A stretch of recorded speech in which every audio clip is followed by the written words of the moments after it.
At this time of year, on every Sunday in the United States, millions upon millions of Americans have a weekly ritual. They'll make the pilgrimage to their local stadium or sports bar or living room and watch the game. Seconds to go. Pearce firing for the end zone. The National Football League, or NFL, is one of the most lucrative, widely watched sporting brands on the planet. And they go to the end zone and caught. Touchdown! It is bombastic, very, very popular and exhilarating, both for those watching what happens on the field. It's a short punt. Gibson on the return. Near side. And those paying more attention to what happens in the stands. Oh, and yet, she's here. Taylor is in the house. But for the past decade, the NFL, along with every other contact sport around the globe, has been engulfed in a crisis that only seems to be getting worse. Huge decision has just been made in that NFL concussion lawsuit. More stories of NFL veterans diagnosed with permanent brain disease has top researchers revealing former NFL player Phillip Adams had an unusually severe case of CTE when he went on a deadly rampage in April. Now, one 26-year-old athlete is wrestling with a life-changing decision, being watched not only by the NFL, but by sporting leagues across the planet.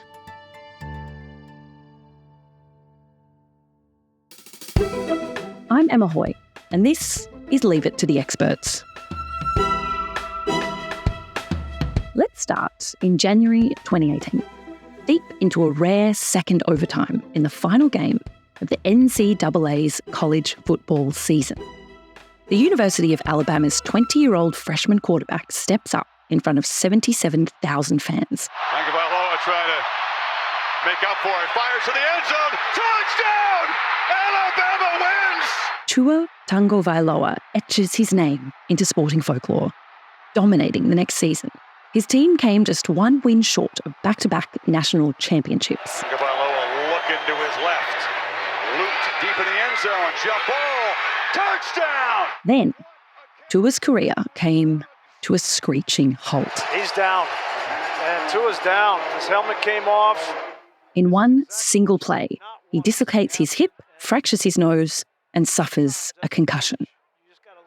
A year later, he turns professional. So with the fifth pick, the Dolphins select Tua Tagovailoa, quarterback, Alabama.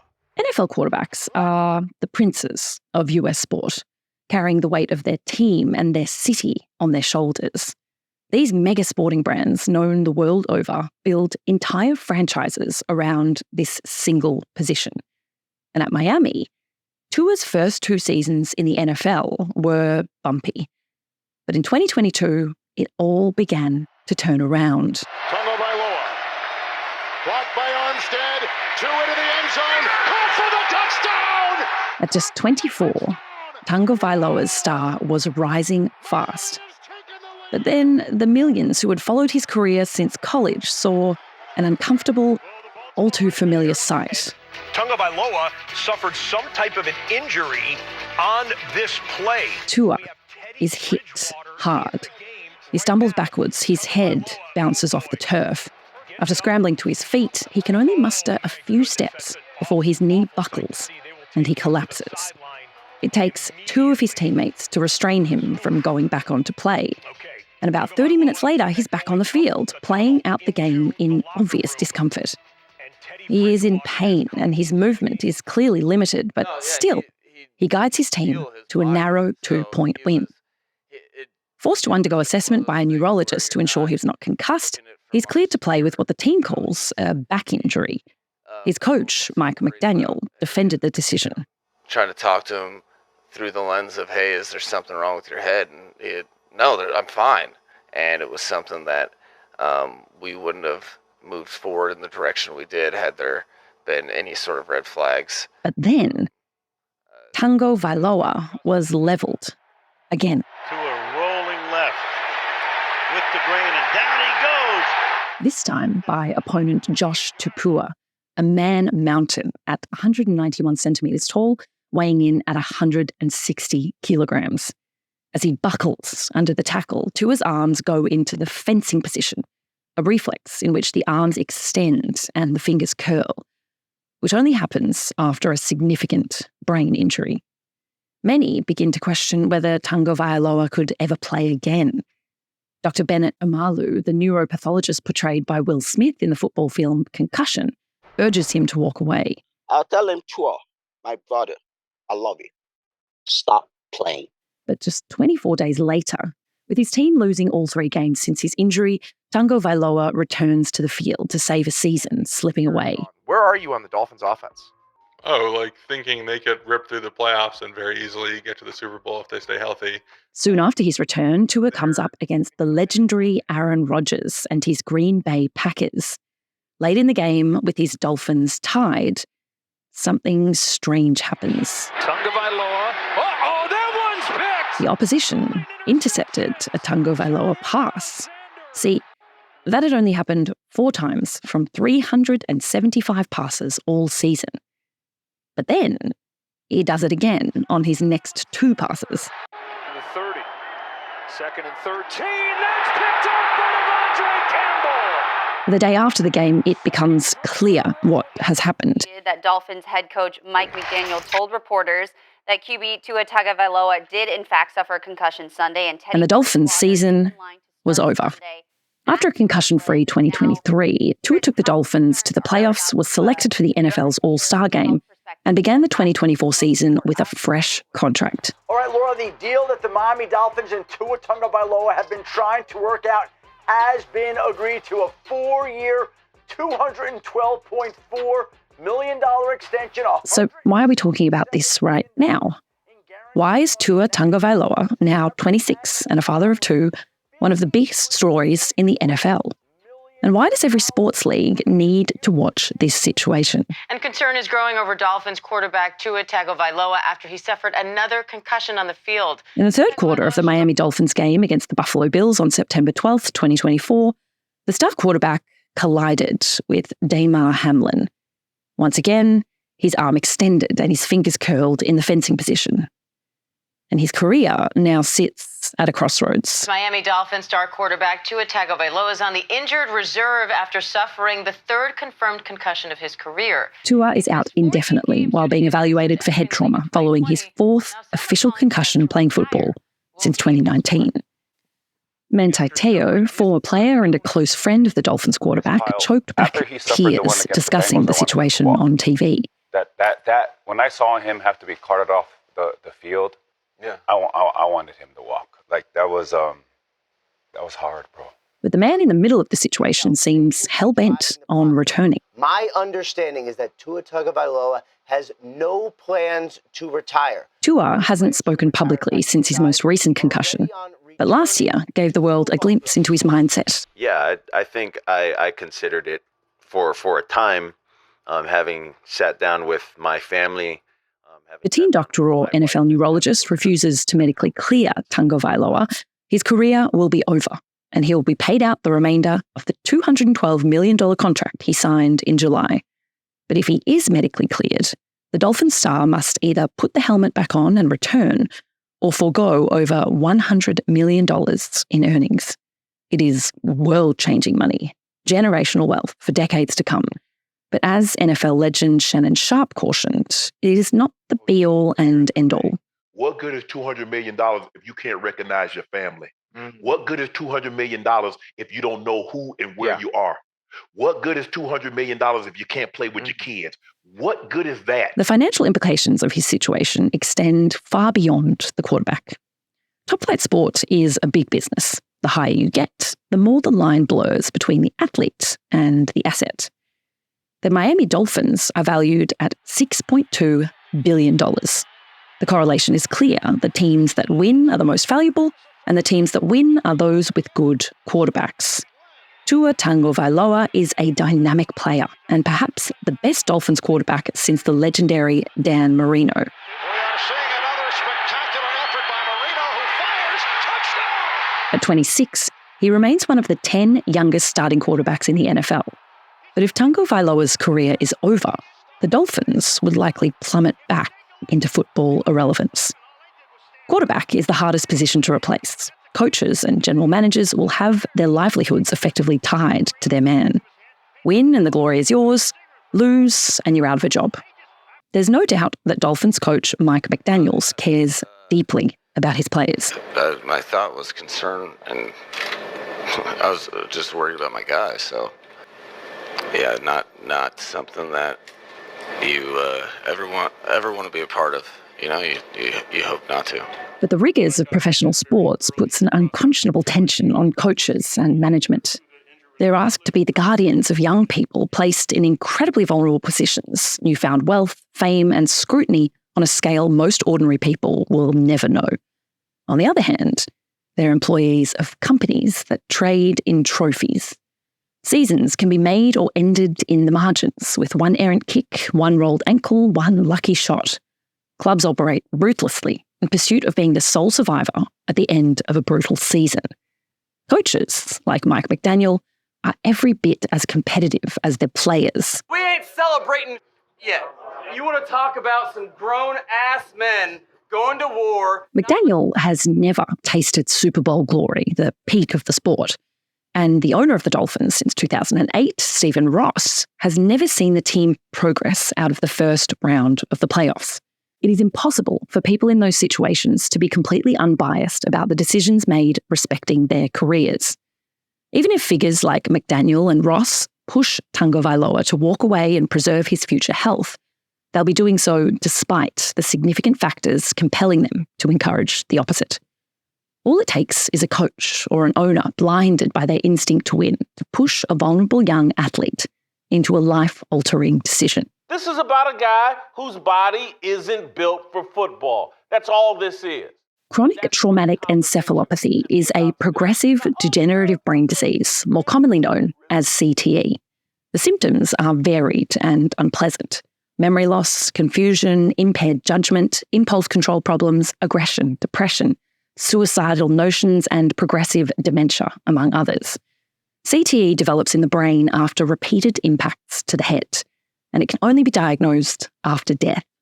It has been diagnosed in many athletes involved in horrific crimes. A researcher says the brain of former NFL player and murder convict Aaron Hernandez shows damage in the area that controls behavior. Murder-suicide has rocked a Kansas City family and the Kansas City Chiefs family, an entire city. A player, Javon Belcher, shot his girlfriend, drove to the Chiefs practice facility, and took his own life there. And these are just the most extreme cases. For many, the symptoms of CTE will hang over their lives, unbeknownst and undiagnosable, until they pass away. It is likely one factor in why some retired athletes struggle with problem gambling, family violence, and mental health. Concussion is threatening to rob Tua Tagovailoa of his career, right when he's a fingertip away from its very apex. Simply making the NFL is an achievement, but deciding to walk away when you've already taken so much punishment and put in so much work, or accepting retirement when you feel like you're the one who could bring a city of devoted fans their first championship in 51 years, would certainly be a difficult pill to swallow. We'll be right back. Hi, my name is Andrew Jaspin, and I'm the founding editor and director of 360 Info. At 360 Info, we're providing evidence-driven, solution-based journalism, all written by leading experts. Every week, we release new and innovative news content that bridges the gap between the world's brightest minds and the global public. To be part of the fight against misinformation, sign up for our newsletters and follow us on social media, or head to 360info.org. If you're a journalist or a publisher or editor, you can sign up for our Newswire service, which is free of charge at newshub.360info.org. Concussion isn't just threatening high-profile athletes at the very pinnacle of their sport. There are tales from all over the world of athletes who are struggling with head injuries. So, what does the future hold for contact sports when the risks continue to mount up?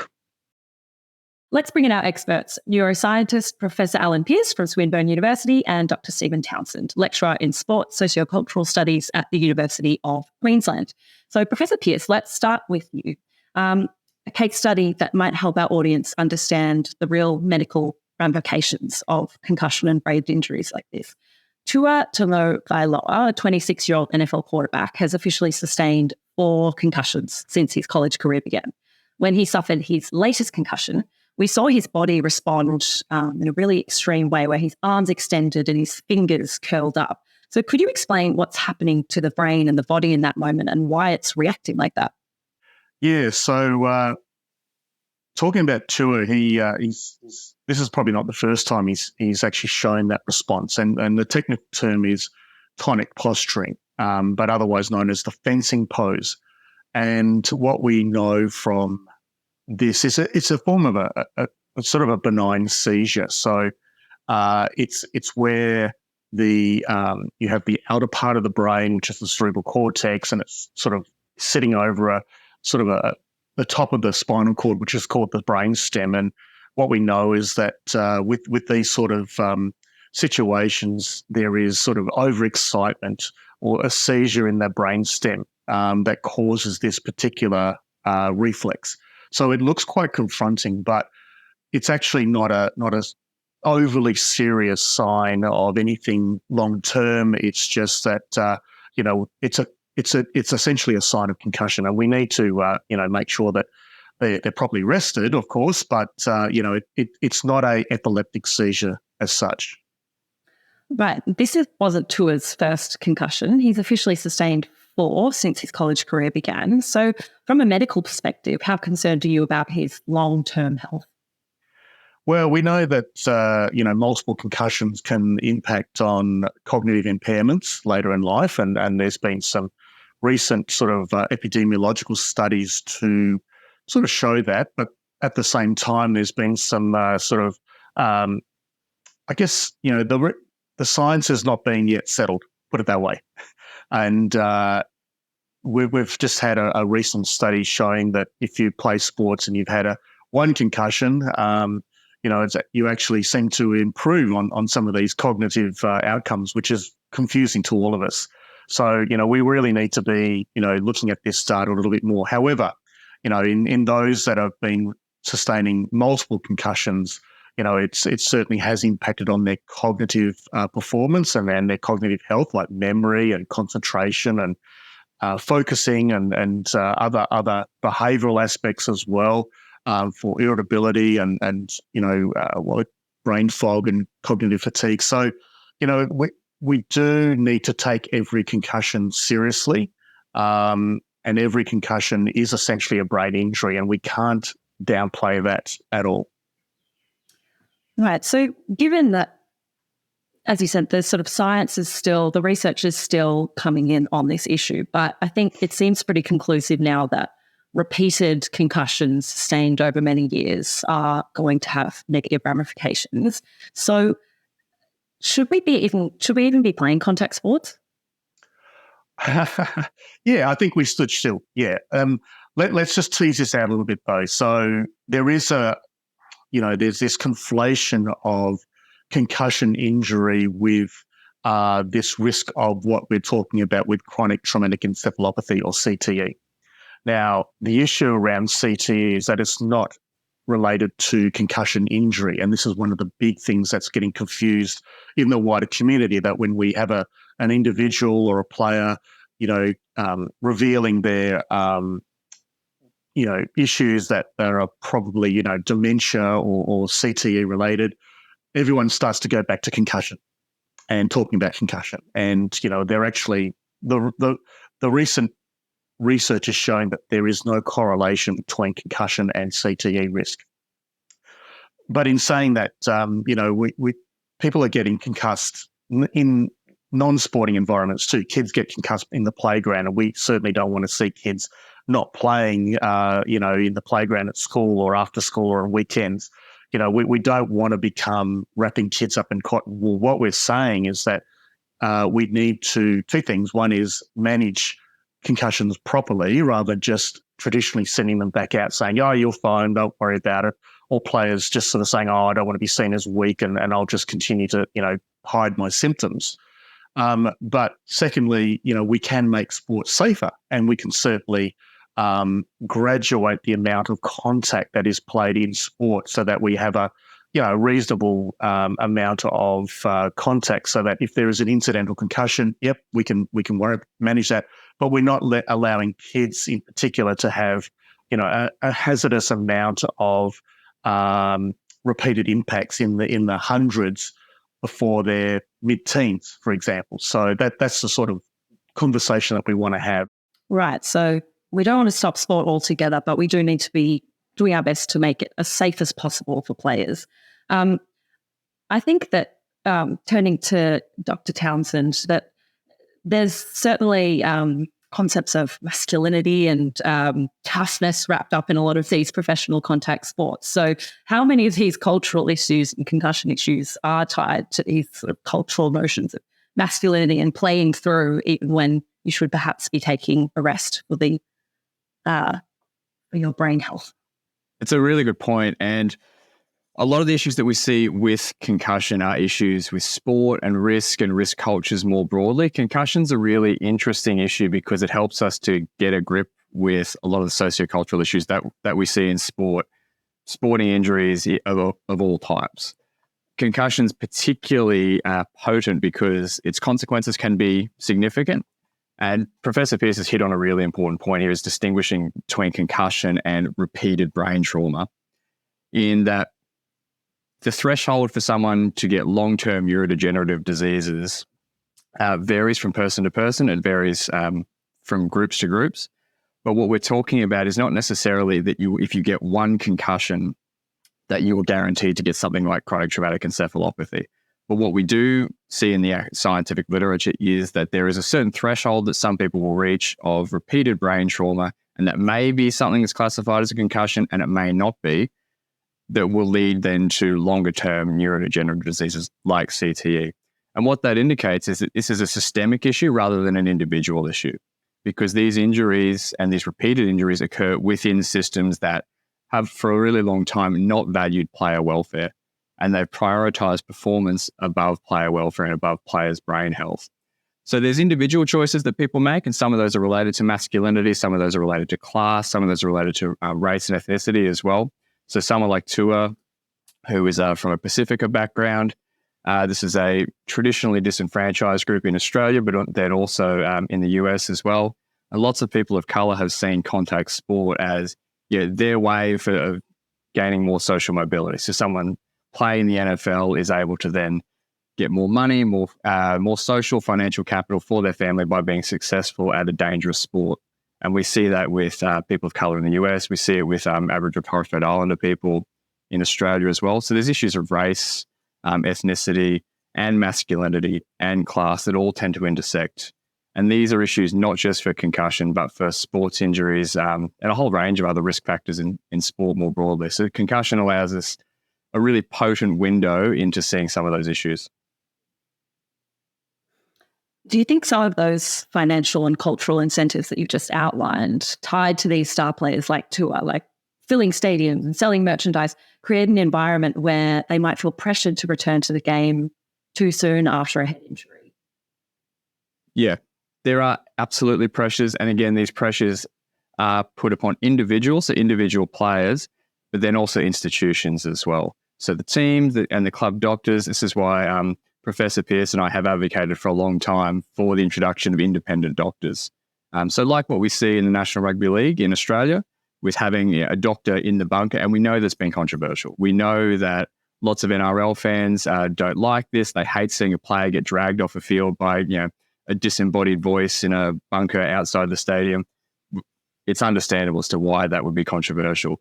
But it does protect players. It protects players from themselves, and it protects club doctors from having to make decisions, having pressure placed upon them by coaches, by coaching staff, and by the general context of that game. If it's a finals game, a semi-final, preliminary final, and you've got a star player who gets a concussion, there is an inevitable amount of pressure that is placed upon those decision makers, sports medicine decision makers, to keep those players going because they're athletes. The only way that you can compete as an athlete is to be on the field. These players, they want to play. The club doctors, they want them to play. The clubs want them to continue playing. So there's individual choices that have to be made, but there's also systemic choices that have to be made. So we've advocated for a long time for these independent doctors to relieve some of those pressures.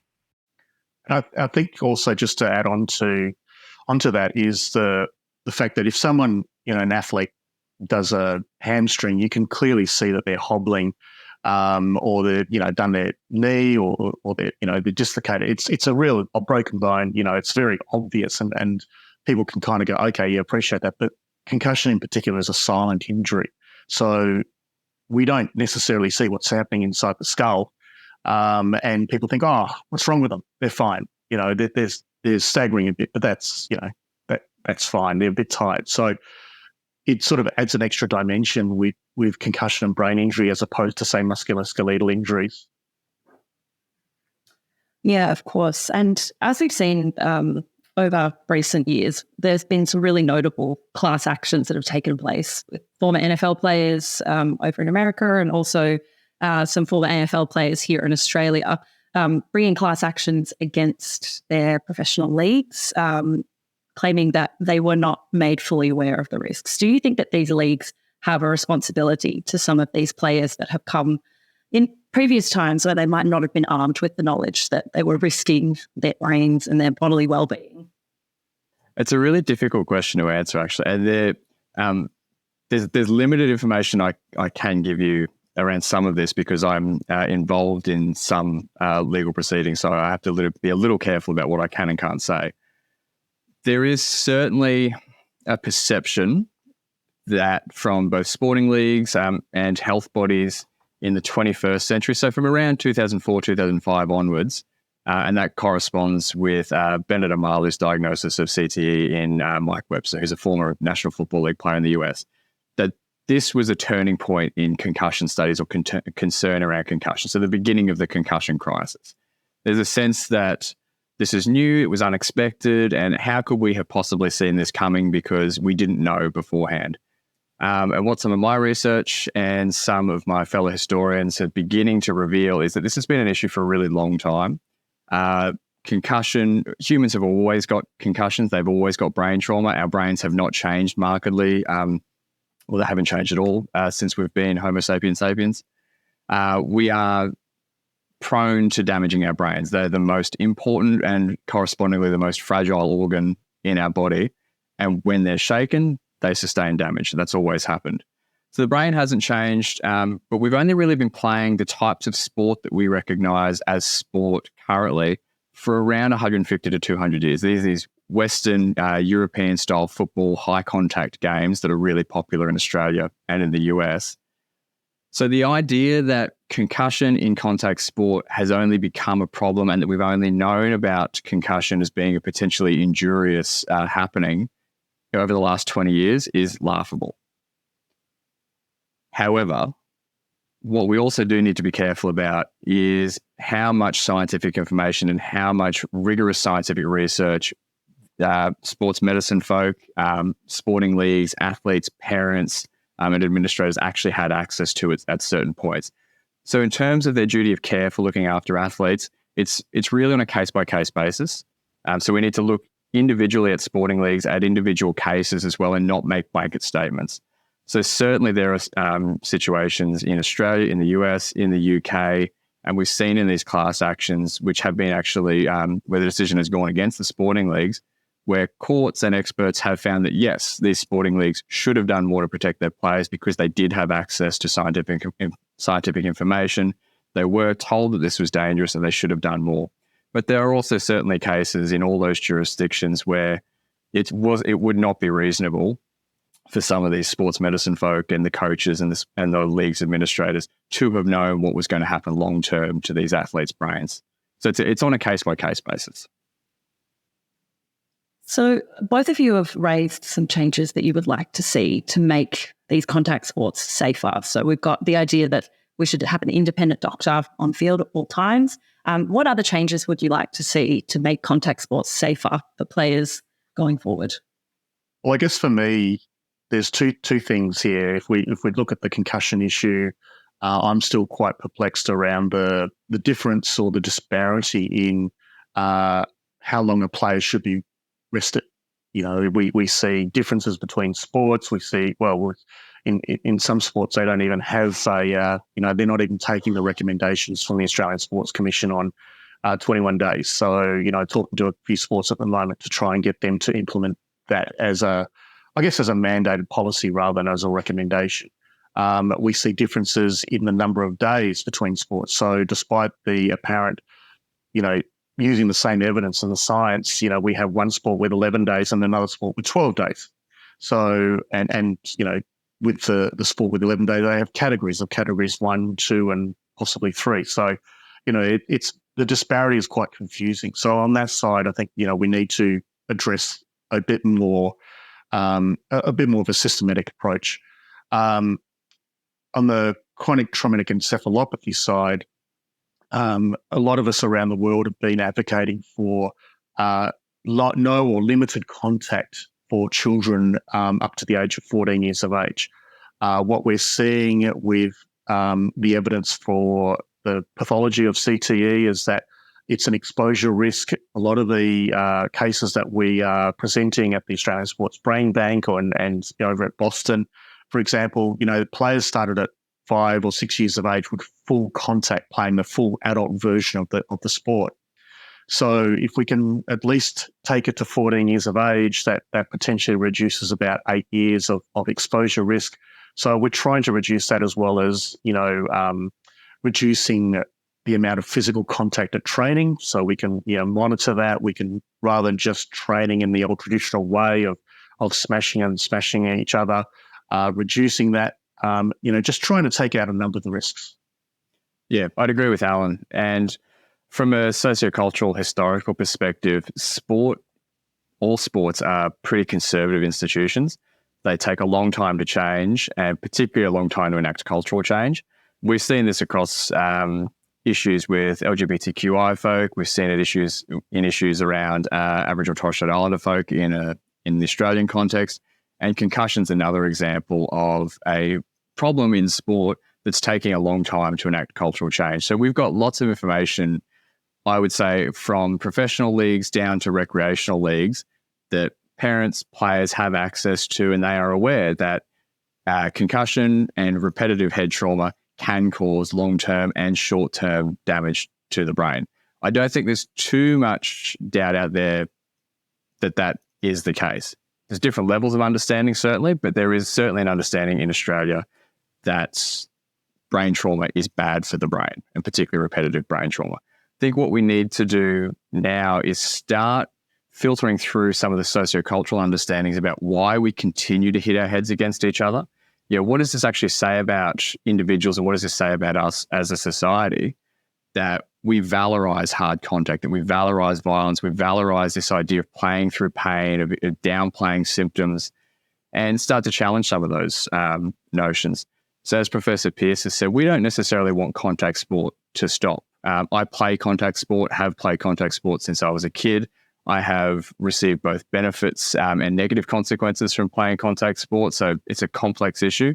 But we need to provide parents, children, medical professionals, and sports administrators with a more holistic view of the reasons as to why we actually go out and get concussions.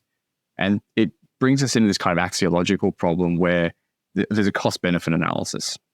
And there's a cost-benefit analysis from a physiological perspective. Sport, physical activity does great things for our bodies and for our minds in some respects, but it does bad things. Sport also does great things for us socially, culturally, psychologically, but it also has some negative effects for us as well. So we've thought a lot about that axiological balance of physical and cognitive issues, but we haven't really brought in the kind of cultural and social aspects of this. And I think for me, that's the next step in this debate. Professor Pearce and Dr. Townsend, thank you so much for joining us on Leave It to the Experts today. Thanks for having me, Emma. Thanks for having us. For decades, the consensus has been that we let athletes make decisions about their bodies and stay out of the way. But when considering all of the pressure on them to win, to compete, to set their family and friends up financially for generations, to repay the fans, to give franchises a return on investment, and to make good on their childhood dreams, it becomes clear that we're putting athletes in near impossible situations. If Tua Tagovailoa gets his way, he will return to playing quarterback in the NFL, where he'll be again thrown to the ground, collide with other players, and push his body to its limits. The consequences of these decisions may not be known for decades, potentially till after his death. But the ramifications of Tua walking away now, or having the choice taken away from him altogether, will send reverberations through world sport. All sports are scrambling to improve player safety, but this might be their best chance to take a meaningful step in the right direction. It may not be popular with everyone, but it may be the start of a change desperately needed to safeguard the future of these sports.